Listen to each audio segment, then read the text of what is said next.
સરસ.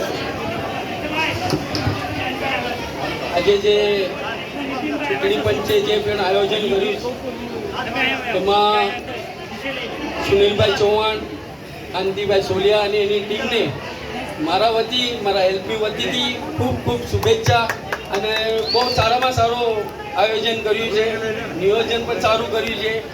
અને ખાસ મને એમ લાગે છે કે હું કંઈ નગરસેવકના કે આમદારના ઇલેક્શનમાં હું જેવી રીતે જાઉં એવી રીતે સિસ્ટમથી કામ કર્યું છે. એટલે ખૂબ ખૂબ એમને હું સુનિલભાઈને અને કાંતિભાઈને હું શુભેચ્છા આપું છું. આવી જ રીતે તમે કામ કરો અને આવી રીતે તમે આગળ વધો.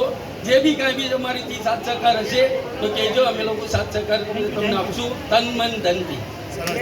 મહાલક્ષ્મીના ઘણા પ્રશ્નો છે જે અહીંયા લોકો નીતિનભાઈ પરમાર સોશિયલ જસ્ટિસ ફાઉન્ડેશનના પ્રેસિડેન્ટ અને સર્વોત્તમ એવા આવી રહ્યા છે, એમનું હાર્દિક સ્વાગત છે. અને હરીશભાઈ, માફ કરજો, હરીશભાઈ એક પ્રશ્ન છે કે અહીંયા મહાલક્ષ્મીમાં ઘણા એવા પ્રશ્નો છે જેથી લોકો પીડાયેલા છે અને એ દ્રષ્ટિકોણથી અહીંની પંચાયત એનું બહુ મહત્વ વધી જાય છે. અને દરેક રીતે વાદ વિવાદો હોય છતાં પણ બધા ઇલેક્શન લડીને પોતાનું મહત્વ સાબિત કરવા માટે મુંબઈ મહાલક્ષ્મી મેઘવાળ પંચાયતનું અસ્તિત્વ ટકાવી રાખે છે. તો મારે આ પ્રમુખ વિષયમાં એને તમે કઈ રીતે જુઓ છો અને તમને કેવી રીતે આ ડેવલપમેન્ટ કયા પણ વિષય પર તમે એને મદદ કરી શકો? ખાસ કરીને તો હું એટલું કહીશ કે આજથી 20 વર્ષ પહેલાં છે ને વાલજીરામજી કોળી પ્રમુખ હતા અને આજીવન પ્રમુખ રહ્યા.